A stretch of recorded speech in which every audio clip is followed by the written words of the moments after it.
May Allah accept our Eid and accept our fasts and accept all of the prayers that we made in this month.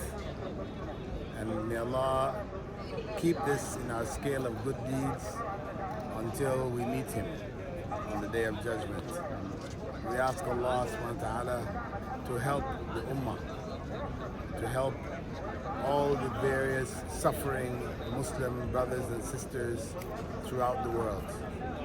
And we ask Allah to give us the courage and the sacrifice, the sense of sacrifice, to sacrifice for them, to help them, thanking Allah for what He has given us by sharing it with those who are in need. And we ask Allah subhanahu wa ta'ala to bless our families.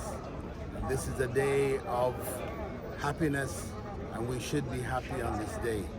It's a day of forgiveness, and we should be forgiving on this day.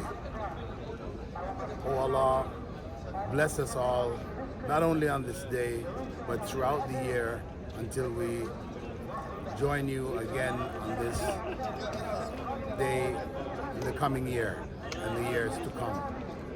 Oh Allah, forgive us for our shortcomings and our weaknesses in this month. And oh Allah, protect our families. Barakallahu feekum. Assalamu alaikum wa rahmatullahi wa barakatuh.